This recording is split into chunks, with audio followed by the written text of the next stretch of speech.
So part 2 of design of doubly reinforced concrete beam. A reinforced concrete beam, which is 375 mm wide and 500 mm deep, must resist a service live load moment of 105 kN and a service dead load moment of 210 kN. FC prime is 21 megapascal and Fy is 415 megapascal. An effective concrete cover of 65 mm at ultimate condition, U is equal to 1.2 dead load plus 1.6 live load. Design a tension controlled section. Questions. Determine the required nominal flexural strength of the section. Second is determine the maximum design moment capacity for a singly reinforced beam section. Third, find the number of 28 mm diameter tension steel. Fourth, calculate the stress in compression steel. Fifth is find the number of 28 mm diameter compression steel. So these are the situation and the problem. So how do we compute this? So as a guide, you may look at our past video. We have a few steps to follow. You may take a screenshot of these steps para meron kayong guide. But I will use it in this problem naman. So just watch. Diba? So for this problem, first question is determine the required nominal flexural strength of the section. Diba? So ano nga ba yung sabihin niyan? What is the required nominal flexural strength? Diba? So design principle natin, sinabi doon, design strength must be greater than or equal to the required strength to carry the factored loads. So that is phi mn greater than or equal to mu. So the question is mn. But ang makukuha lang natin sa problem na to is yung mu. The required moment. Bakit? Kasi binigay na yung service live load moment and service dead load moment. So kung service siya, kailangan palagyan ng factor which is 1.2 plus 1.6. Pag factored naman siya or designed load na siya, ano yung sabihin nun? Sabihin nun, hindi mo na kailangan lagyan ng 1.2, 1.6 kasi factored na siya. Diba? But in this case, service pa lang tayo. So, 1.2 dead load plus 1.6 live load. So, yon. So, para makuha natin yung Mn, which is the required nominal flexural strength, Mu must be divided to phi. Diba? Tama ba? So, if di nare-recall, you may watch our previous videos para ma-recall to. So, now, for solution, let's try to solve. First question is the required nominal flexural strength. So, nominal siya. Kunin muna natin yung Mu, which is 1.2 dead load plus 1.6 live load. Ang dead load natin is 210 plus live load, which is 1.6 live load, 105. The answer is, what would be the answer? 420 kilonewton meter. Okay? So that's the answer. Or lagay natin dito sa baba para mas maliit.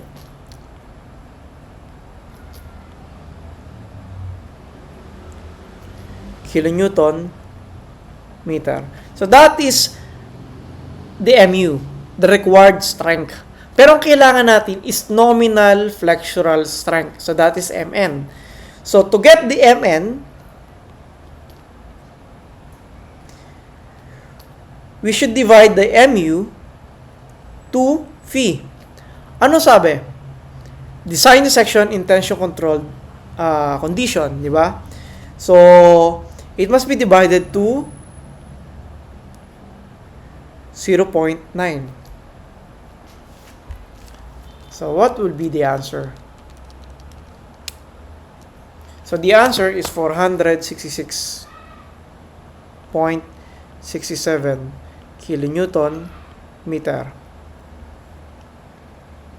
Okay? So that's the answer for this. 466.67 kilonewton meter. Okay?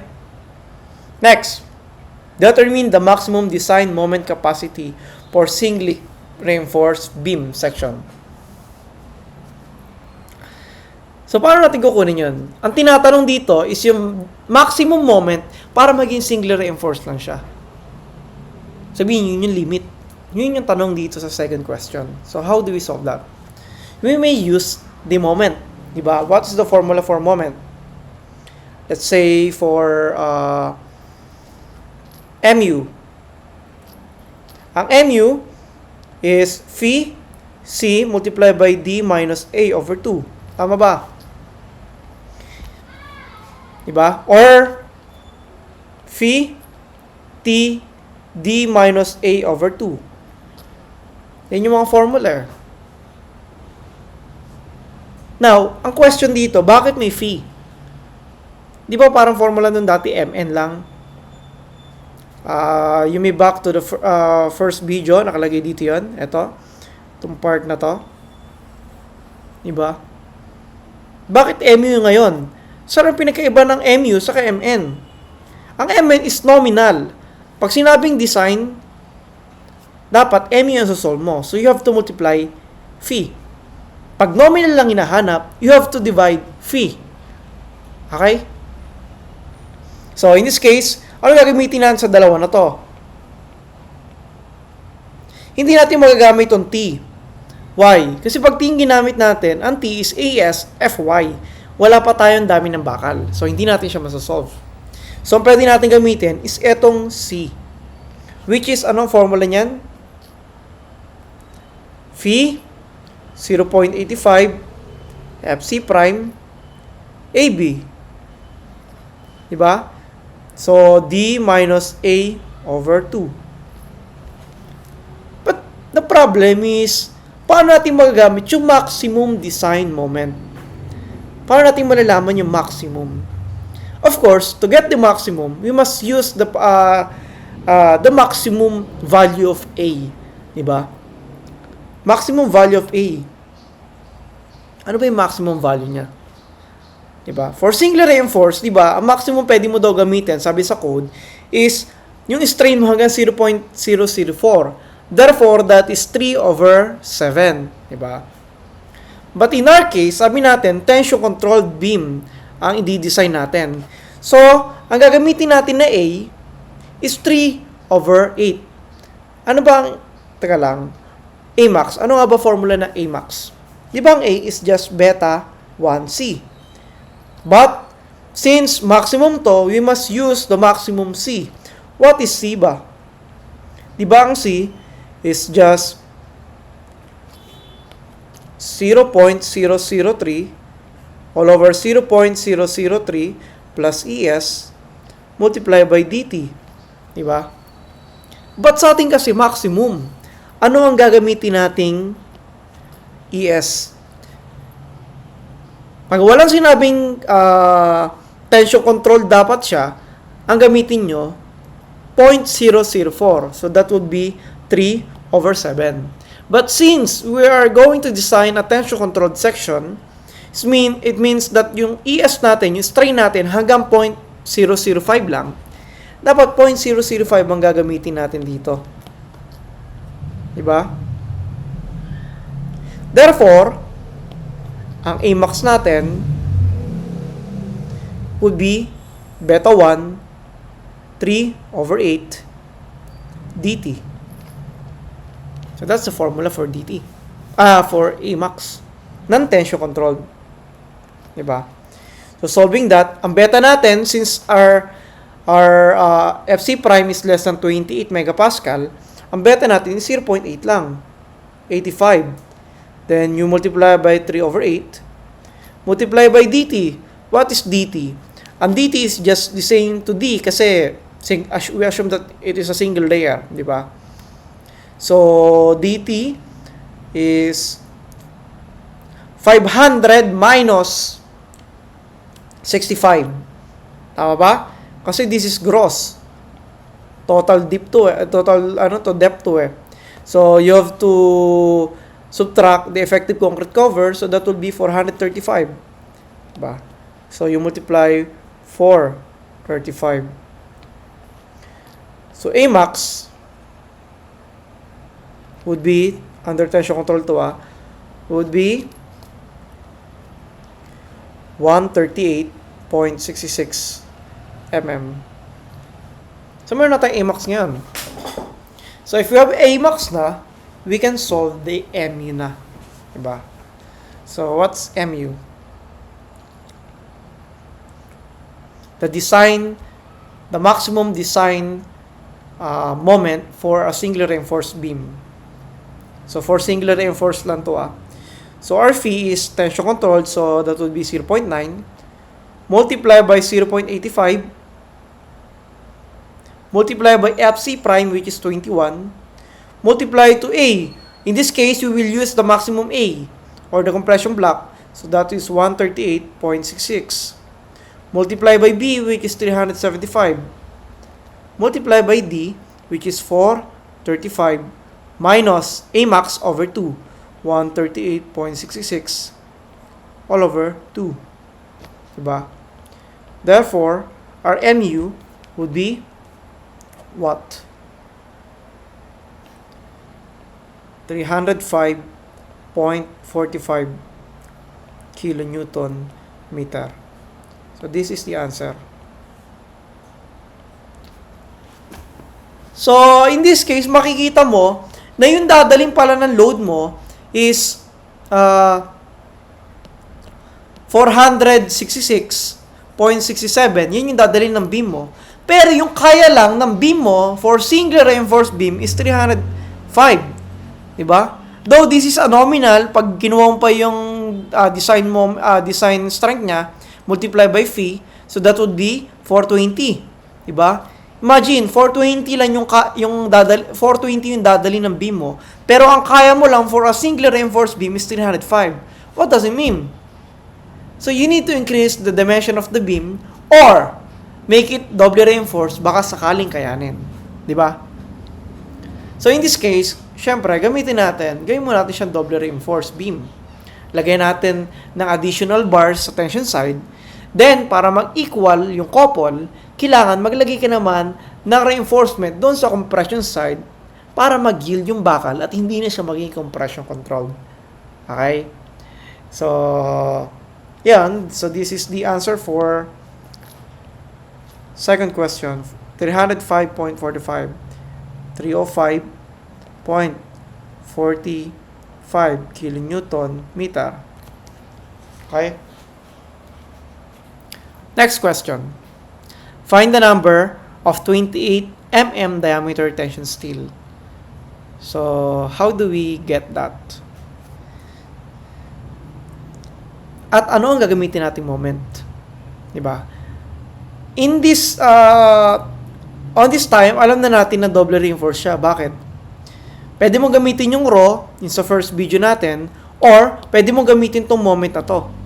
Diba? Ang dadali mo is 420. Pero ang kaya mo lang is 305. Therefore, magiging double reinforced ka para lumakas ka. Diba? So, alam natin double reinforced siya. So, we can proceed to this step na. First is to solve the AS. Ano ba formula for AS? 0.85 FC prime AB over FY. Diba? So, we can solve that. Let's solve for AS1. Ang AS1 is also the AS maximum ng singular reinforced beam. So, pag ang tinanong, what is the maximum area of steel for a singly reinforced beam? So, that is AS1, which is, gagamitin natin is raw max or A max, diba? So, AS1 is 0.85 FC prime. A, ang gagamitin natin is the maximum, so that is 138.66. This one. Diba? AB all over FY. Our FY is 415. FC prime is 21. A is 138.66. B is 375. So that would give us an answer of 2,236.46 mm squared. Okay. So meron na tayong AS1. Now, what is the next step? Solve natin yung Mn2, the excess moment. But in order to get that, we must know first the Mn1. Diba? The first moment. Ano yung Mn1?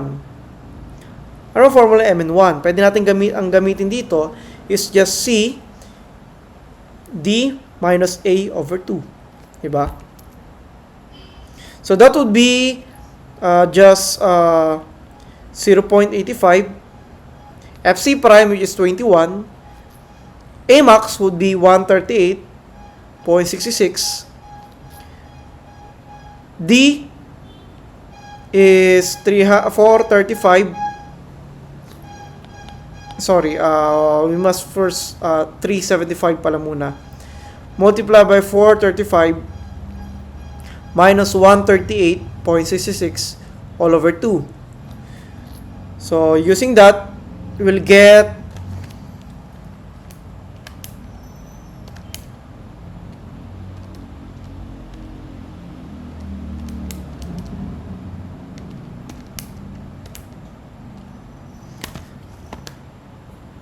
339.89 kilonewton meter. Okay? So that's Mn1. Sir, parang hindi ganyan yung iba natin ginagamit. Ginamit ko lang to dahil ginamit na naman natin dito. Diba? Come to think of it, na pwede nating masolve yung AS1 dahil na-solve na yung Mn1 dahil na-solve na natin yung MU for a single reinforced beam. So, dividing this to 0.9, makukuha natin itong 339.89. Diba? So, pwede yung isa pang step. Divide mo na itong MU na to dito sa 0.9, then makukuha mo na itong sagot. What is the other step? Since nakuha natin yung AS2, pwede natin gamitin is T D minus A over 2. Diba? Ang AS natin is 2,236.46. FY is 415. Diba? D is 435 minus 138.66 all over 2. The answer will be still 339.89 kilonewton meter. Okay? Diba? Pero hindi pa pala yan yung answer. Ang tanong pala is number of rebar. Diba? So, the next step is to get the excess moment. So, how do we solve the excess moment? Mn2. It would be just mu over phi minus m1. Mn1, di ba? Bakit nu over phi? Kasi that is just mn minus mn1. Since mn nga is just equal to mu over phi, so that would be we subtract mn1 para makuha natin yung mn2. Di ba? But ito yung nakakalito na part. Anong mu ang gagamitin natin dito? Mu dito sa una or mu dito? Etong mu dito, bakit natin pwedeng gamitin dito? Kasi yung mu dito, yung Mn1 ang hinahanap natin. Ang Mn1 is the moment for a singular reinforced beam. So, gagamitin natin to. Kasi this is the maximum moment for a singular reinforced beam. But in this case, ang hinahanap natin is the excess moment. Yung dinadala mo, tapos yung kaya mo, pag pinag-subtract mo yun, makukuha mo yung kulang. Diba? So, hindi ito gagamitin natin. Ang gagamitin natin is this moment. Okay? So, or 420 over phi. So, meron naman din pala tayong meron man tayong mu over phi na. Ito yung mu over phi natin, which is mn. So, 466 na kaagad. So, this would be 466.67 minus mn1, which is 375.66. 39.89.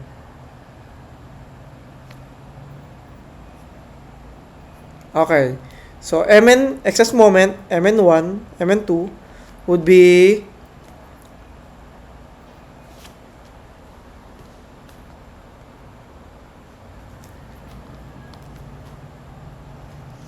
it would be 127.28. Tama ba?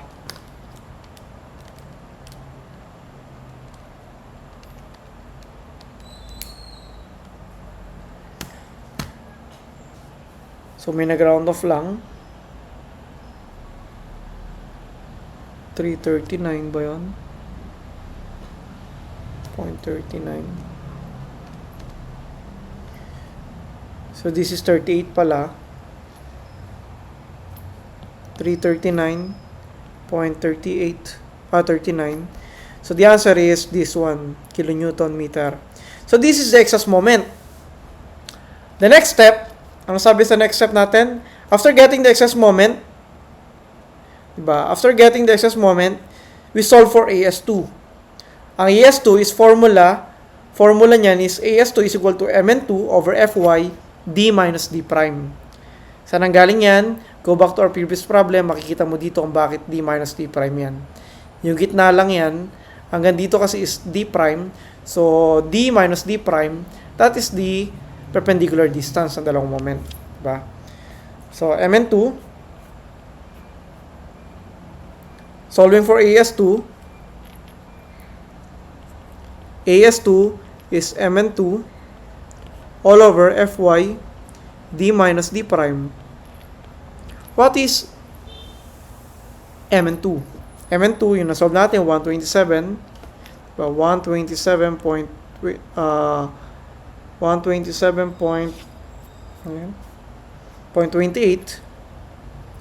times 10 raised to 6 all over Fy, which is 415, multiplied by 435 minus 65. Tama ba? O, hindi sinabi, of course. Kung hindi sinabi, gamitin mo lang the effective concrete cover. Okay? So, AS2 would be 829 mm squared. Therefore, the total AS, ang AST is just AS1 plus AS2. Ano yan? AS1 natin is 2236.46 plus 89 o 829. Therefore, ang AST natin would be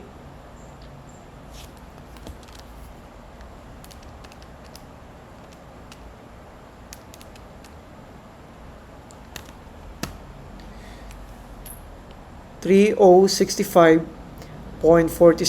mm squared.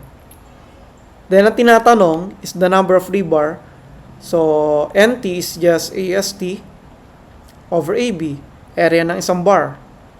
So, that would be 3065.46 all over pi over 4 multiplied by 28 mm squared.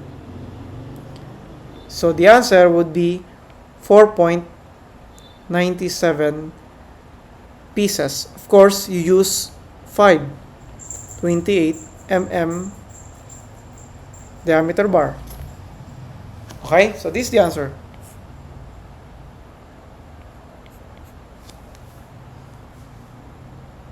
Naintindihan ba?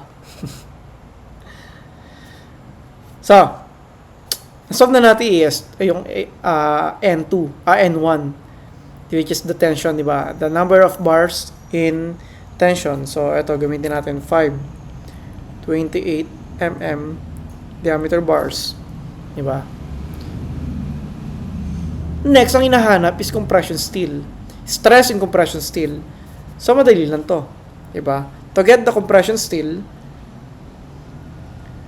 Fs prime lang yan. That is just 600 multiplied by 1 minus d prime over c. Of course, yung C natin dito is the Cmax, diba? So we'll have 600 multiplied by 1 minus d prime, which is 65 all over. Ang C max is just, di ba? Ang C is just A over beta 1.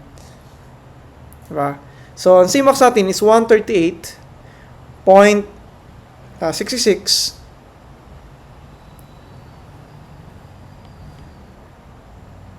over 0.85. Diba? So, ang Fs natin dyan, Fs prime, is 360.91 megapascal. What can we conclude? This is the answer, ah. What can we conclude? That Fs prime is less than to Fy, therefore, compression still does not yield. Okay? So we use Fs prime. Okay? So that's the answer. 360.91 megapascal.